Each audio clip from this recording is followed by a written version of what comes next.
بسم الله الرحمن الرحيم أصحابتي قالقة دمانتين soo dhawaada waxyaabaha nooga barateen murtida iyo madadaalada iyo maaweelada iyo geerarada iyo maansooyinka watay iyo heesahaba isla caawna waxa marti nooga ah channelada kala ah awaandhaka YouTube Mawlid Qaraami Eid Xirne official wa abwaankii weynaa ee ummadda Soomaaliyeed abwaan Idris Cabdullaahi Xasan abwaan soo dhawow awaandhaka YouTube iyo Mawlid Qaraami Eid Xirne official waan dhaway saaxiibayaal aad iyo aad baa u mahadsantiin mawlidow saaxiib aad iyo aad baan idin salaamayaa inagoo caawa halkan ku sugan xarunta guud ee Gabiyaa iyo Gola Kafuul ee murtida iyo maskaxda gabaygan waxa la yiraahdaa kirma idhi waxaan ka hadlayaa Kenya iyo damaceeda ama dawladaha shisheeye وانا كان ادغي bulshada ba saaxiibayaal halkan ka dhageysanaysa kaftan gabayga kuma soo tirsho iyo ka ana idhiye kolka uu kalkiisanu galana waan ku kiciyaaye kaska iyo iskii mawlo dhigay kaydsan weligoodi karka dheeri kulay lagu shidaa keena uumiga Kenya warkii ay waday kuna riyoonaysay iyo keebka qorigan haya kala ka suweeyaan kii hore iyadoo haysata ee kiinku naga siiyay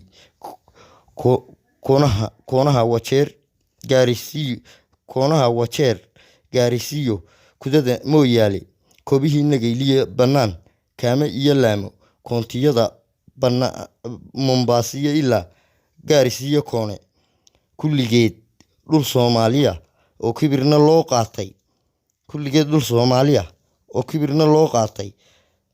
awana haday keen batiri ay kororsi doonayso kunyadan nafsa soo dabree kawda ugu jiida afarta intaan soo kamilay maysu wada keenay kirma idhi dameerahan ka ciyay kudada Nairobi afar kalena Soomaalida maan kor u sheego kulligeen hadaynaan mid noqon ama iskaalmaynin oo qarankan kala daadsana inama ka intaalo karaama iyo magaceenu waa koora bacdiyaal kismaayo gaday haybsadeen duulka baysaniye kinaaladan saliid iyo batrool kaydkan aradkayga kushatigu markuu sheegtayu kaabadaha taabtay kulamadu markay farabateen ee la kala miirmay kiroolihii intuu qodan lahaa cadowga guud keenay kis yar qaatay aan sii badnayn ee kooda ugu duugay iyo kii hur yidhi caanyadii ee ay ka liqi weyday kaban maysid goortuu ka baqay uu ka kolonyeystay kor Soomaali inay uga sinmaan waa kaskaabnime kala guurku goortuu yimi ee aynu kala baadnay kice iyo qoloo kala go'ay kaarku soo badaye kalif noqotay inuu yow bisadi ku hungureeyaan kolayada dagaalada ka jira kaayaga mudana iyo kooskan laandheerahe aan kun lagu dheefin kaartada dhexdeenu yaqaan kuranka liitaaye kaltankii wada loo haya ehel ku koobnaaye ku kacay dilkii waxaan u helay chaanis ku haboon kubadiga culumada dagaal kala sareyntooda kaartiya shax Soomaali ba ko Afrika kulligoodna jaamacad ka baxay maalinta uu kulule kibir cadow ku doonto lib helay koonka muu imane ka isbaday adduunkaba inuu yahay biliiskeeda kolkay janankii ay diid murmeen kilintan oo moogan way ka dhex qarax dagaalku ku dhigay ceebta kaydka kamaan dowska xamar buu u diray inay hor keenaan kawaanadu saraakiil ku qalay sidii kalluunkii kaalinqaad haliyay ahaa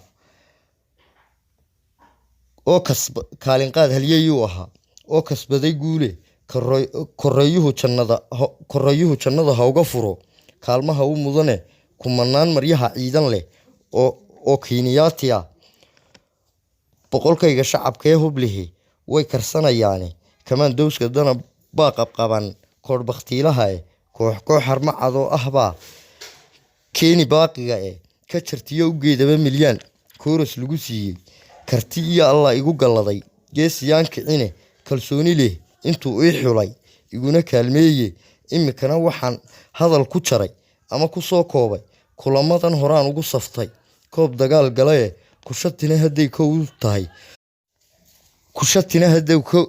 kow u tahay kuudad xumadooda way kaarjabiin kibraa loo qoro iyo kaalshiraan ahay kimistaawayow shaaxidkee calafku ii keenay kool kale ma gelaye marbaan kadabsan doonaaye kiiniyaati huuro iyo dhammaan akhastan kooraysan ka naxow haddaanay ka dhicin keen naftaadana